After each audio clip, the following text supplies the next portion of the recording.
ഇന്നൊരു craft video ആണ്. ഈ കൊല്ലത്തിലോ നമ്മൾ വെറും പേനയും പേപ്പറും പശയും മാത്രം കൊണ്ടിട്ടാണ് ഈ ക്രാഫ്റ്റ് ഉണ്ടാക്കാൻ പോണത്. പിന്നെ നൂലും.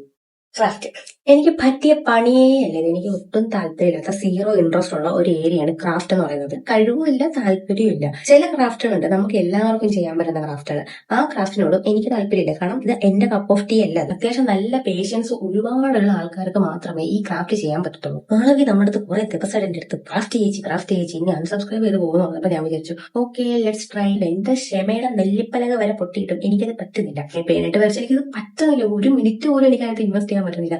സത്യം പറഞ്ഞാൽ എല്ലാം കൂടെ വലിച്ചു പറിച്ച് കളയാനുള്ള എന്തിനൊക്കെ ചെയ്യാൻ തുടങ്ങി എന്ന് ഞാൻ എന്നോട് തന്നെ ഒരു ഓർമ്മ ഞാൻ ചോദിക്കാനുണ്ടായിരുന്നു. എല്ലാ കാര്യവും എല്ലാവരും കൊണ്ടും പറ്റണമെന്നില്ല. ഞാൻ അത് മനസ്സിലാക്കാൻ വേണ്ടിയാണ് ഈ വീഡിയോ എടുത്തത്. അല്ലെങ്കിൽ ഇത് പോസ്റ്റ് ഇടാതിരുന്നാൽ മതിയായിരുന്നു. എല്ലാവരും ക്രാഫ്റ്റ് ചെയ്യുന്നു, അല്ലെങ്കിൽ എല്ലാവരും ഡാൻസ് കളിക്കുന്നു. എനിക്ക് ഡാൻസ് കളിക്കാൻ പറ്റില്ല. നിങ്ങൾക്ക് ഇഷ്ടമുള്ള വേറെ എന്തെങ്കിലും കാര്യം കാണും. നമ്മുടെ ഇൻട്രസ്റ്റ് ഉള്ള സാധനങ്ങൾ ചിലപ്പോൾ നമ്മൾ നല്ല ഉയർച്ചയിലായിരിക്കും. പക്ഷെ എനിക്കൊരു ഈഗോ പ്രോബ്ലം ഉണ്ട്. എന്തെങ്കിലും ഒരു സാധനം ചെയ്ത് തീർത്തില്ലെങ്കിൽ എനിക്ക് സമാധാനം കിട്ടില്ല. നമുക്ക് ചില കാര്യങ്ങളൊന്നും ചെയ്യാൻ കഴിവില്ല. ആ കാര്യങ്ങളൊന്നും ചെയ്യാത്തതാണ് നല്ലത്. ഉള്ള കഴിവ് പ്രാക്ടീസ് ചെയ്യുക, ബെറ്റർ ആക്കുക. ഇല്ലാത്ത കഴിവുകൾ താല്പര്യം ഇല്ലെങ്കിൽ ചെയ്യാതിരിക്കുക. അത് നമ്മളെ ഭയങ്കരമായിട്ട് ഡിസ്റ്റർബ് ആക്കും. ഇനി ക്രാഫ്റ്റ് എന്റെ ജന്മത്തിന് ചെയ്യൂലോ.